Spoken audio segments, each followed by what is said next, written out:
Assalamualaikum warahmatullahi wabarakatuh. Alhamdulillahirabbil alamin. Pada kesempatan yang baik ini kita berjumpa dalam mata kuliah rancangan penelitian.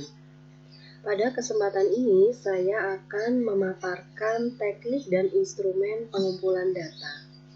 Nah, teknik dan instrumen pengumpulan data ini merupakan bagian dari bab 3 pada rancangan penelitian, yaitu metode penelitian 3.4 gitu, yaitu teknik dan instrumen pengumpulan data. Nah, mari kita ikuti bagaimana cara kita menyusun konten-konten apa saja yang termuat dalam teknik dan instrumen pengumpulan data, dan bagaimana agar tulisan kita itu tampak terstruktur. Baiklah, mari kita belajar bersama menyusun teknik dan instrumen pengumpulan data.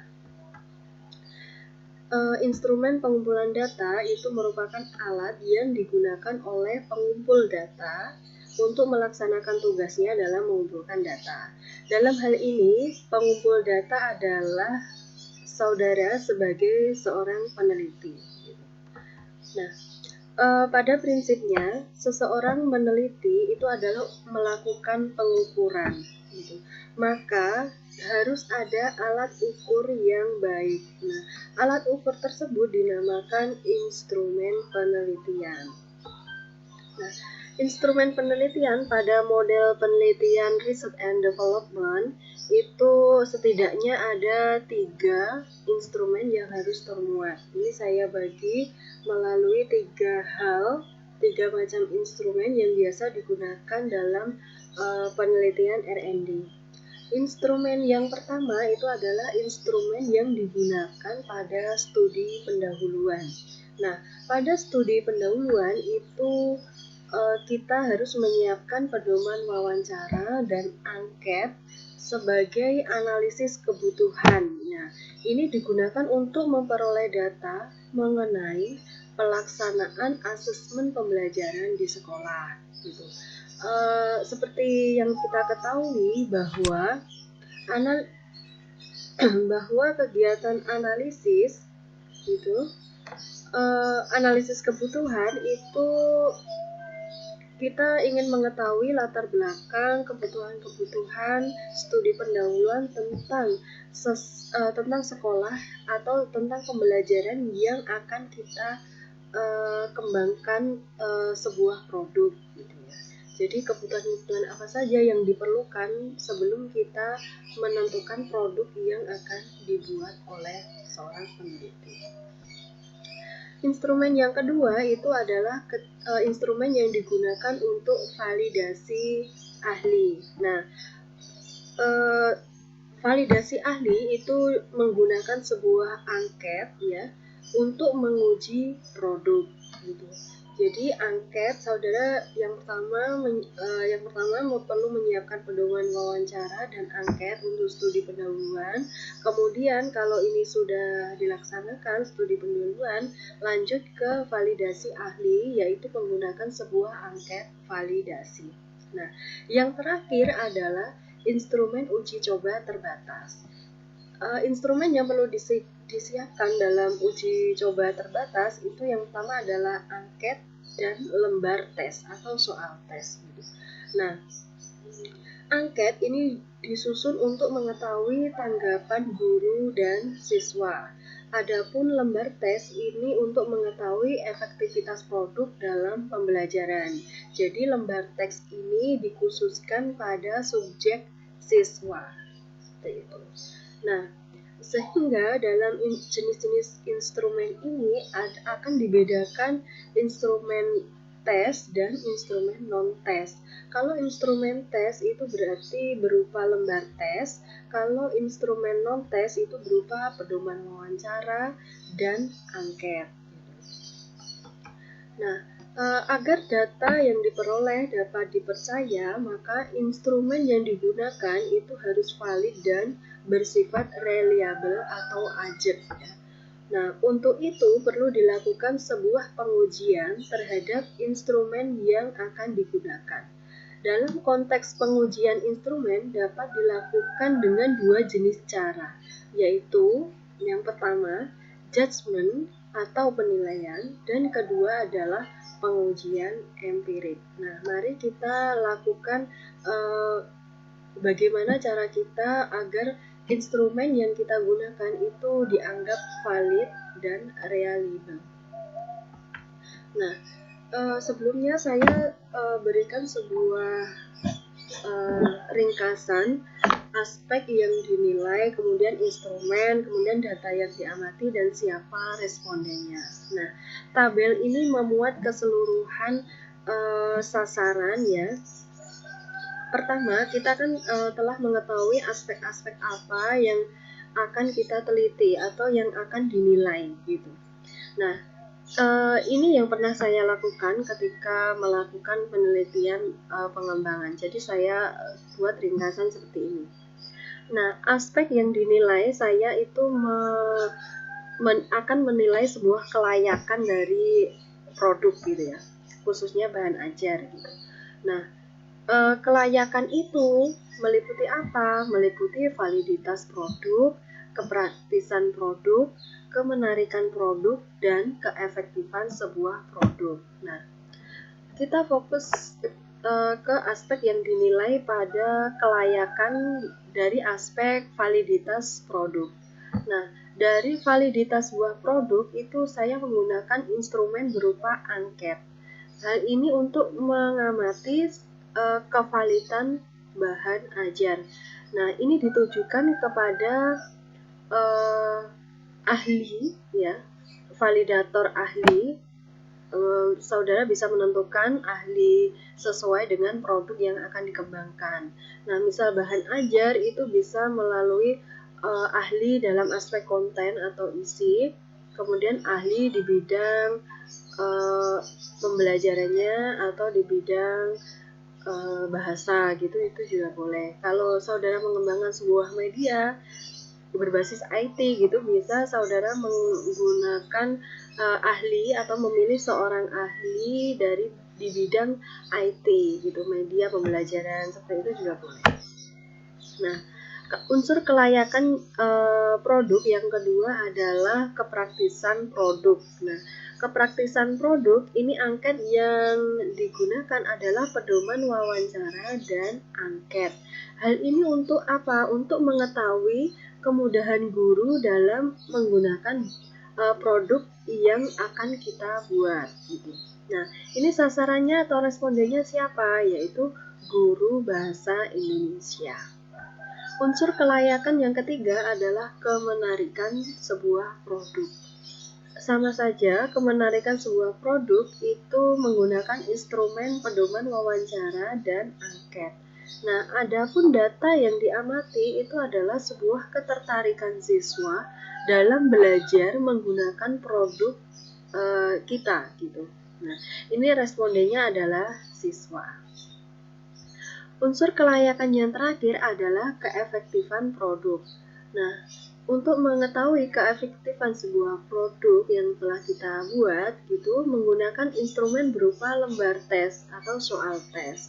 Ini untuk mengetahui ketercapaian tujuan pembelajaran. Nah, ini kita bisa menggunakan nilai uji kompetensi nilai uji kompetensi dalam pembelajaran tersebut, misal lebih dari 75 gitu ya KKM-nya gitu. Nah, ini responden yang yang dibuat sasaran adalah seorang siswa. Nah, tabel ini setidaknya memudahkan saudara dalam membuat peta pikiran sebuah instrumen pengumpulan data atau saat kita mengumpulkan data, sehingga jelas nanti ketika kita ingin memvalidasi sebuah produk berarti kita menggunakan sebuah angket. Nah, sasarannya siapa atau respondennya siapa di sini sudah teringkas secara jelas melalui sebuah tabel. Tabel seperti ini bisa saudara masukkan dalam bagian 3.4 yaitu instrumen pengumpulan data gitu. Kita bahas satu persatu ya dari instrumen yang akan kita pakai untuk apa untuk sebuah kevalidan produk yang akan kita buat gitu. Yang pertama adalah pedoman wawancara. Nah, pedoman wawancara itu saya klasifikasikan menjadi wawancara formal dan informal. Bedanya apa formal dan informal? Kalau wawancara formal itu kita berpacu pada pedoman wawancara atau susunan atau pertanyaan-pertanyaan yang telah kita susun. Jadi responden itu mengetahui bahwa dia sedang dilakukan sebuah wawancara oleh seorang peneliti gitu. Nah, jadi formal jawabannya pun terlihat formal dan lebih terstruktur. Nah, kalau informal itu seorang peneliti tetap seorang peneliti menggunakan sebuah pedoman wawancara atau daftar pertanyaan untuk wawancara tersebut, tapi ketika menanyakan itu alurnya terjadi secara secara spontanitas gitu ya. Apa yang dijawab kita bisa menyambung dengan hal-hal yang dinyatakan oleh seorang narasumber gitu. Jadi kita seperti ngobrol dan seakan-akan guru itu tidak menyadari kalau saat itu sedang dilakukan sebuah wawancara.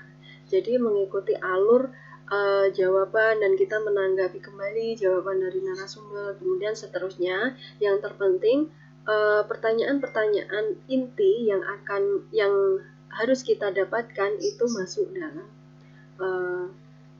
sudah terjawab oleh narasumber gitu.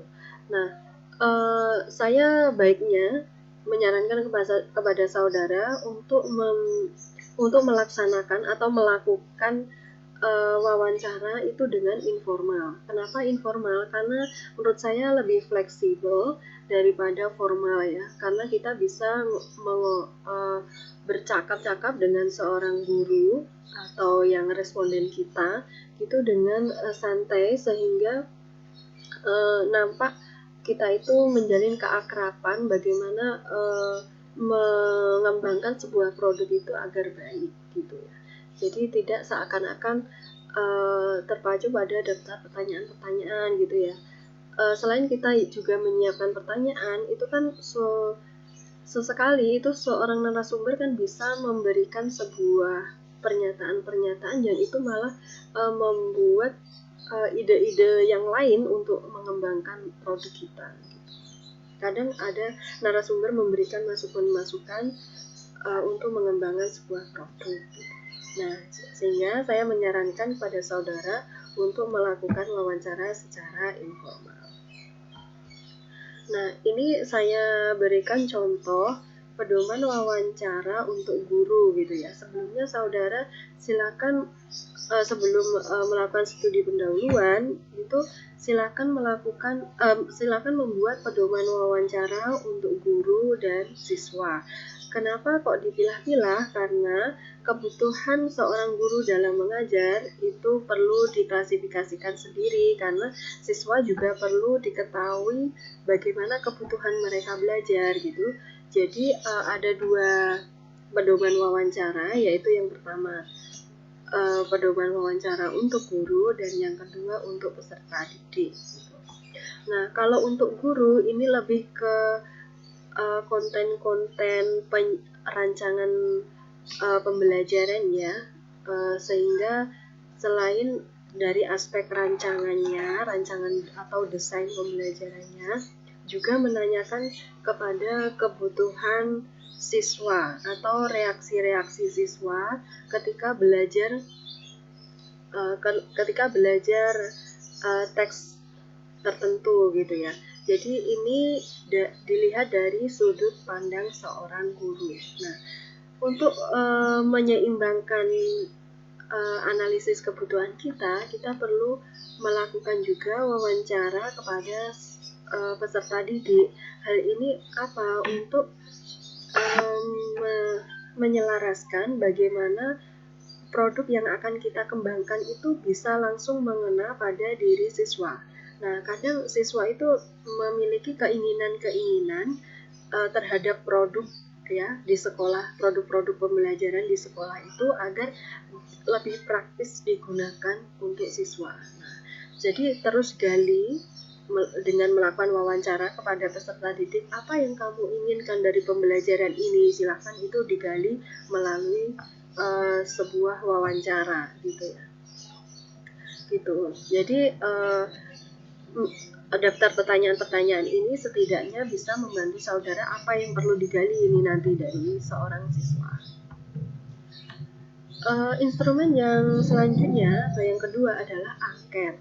Angket ini diberikan kepada semua subjek coba gitu ya, baik dari validator ahli, guru, dan siswa gitu. Yang setidaknya dalam penelitian R&D itu yang paling menonjol atau yang paling dominan untuk instrumen itu adalah berupa angket. Ini saya contohkan angket yang pernah saya gunakan untuk mengukur kevalidan kepada validator gitu ya, validator, kemudian guru dan siswa. Jadi nanti saudara membuat angket itu ada 3 angket ya. Angket yang pertama itu angket yang digunakan untuk validator gitu. Isinya nanti beda, silahkan nanti disesuaikan sendiri isi-isinya gitu.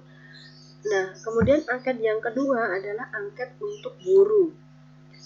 Angket untuk guru tentunya nanti dari kesesuaian KD, dari komponen isi, dari komponen tata letak, bahasa gitu-gitu berbeda ya isinya gitu.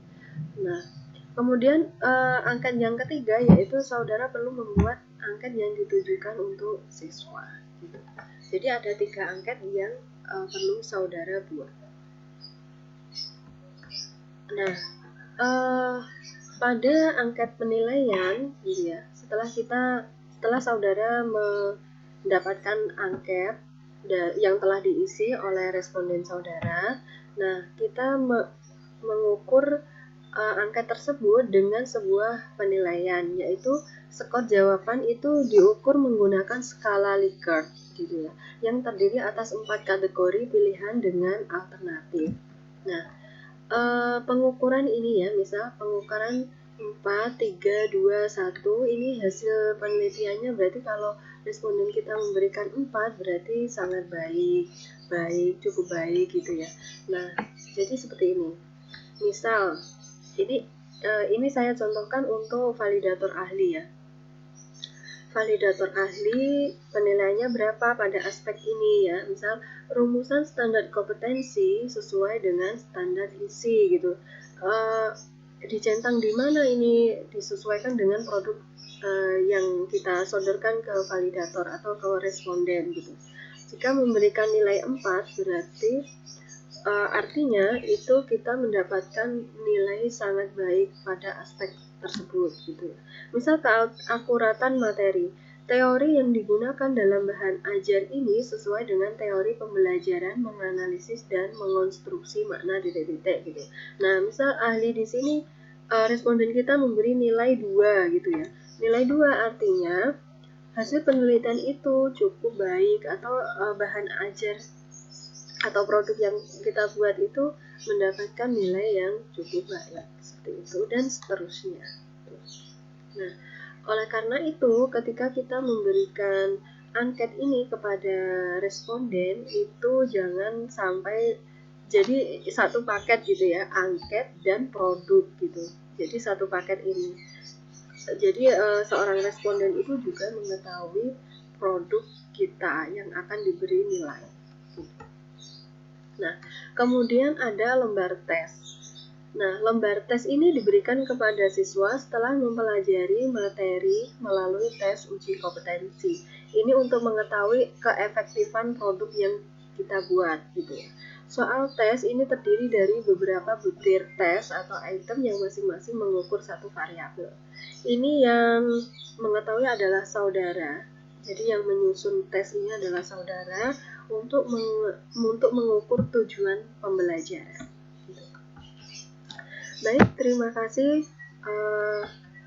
Sepertinya ini yang bisa saya sampaikan terkait dengan teknik dan instrumen pengumpulan data. Silakan saudara belajar menyusun ini, sesuaikan dengan tabel. Buatlah tabel yang seperti ini. Kalau saudara membuat seperti ini, insya Allah nanti bisa memetakan lebih jelas bagaimana instrumen dan sasarannya. Terima kasih, selamat melanjutkan penulisan teknik dan instrumen pengumpulan data pada bab 3 metode penelitian. Selamat siang, Assalamualaikum warahmatullahi wabarakatuh.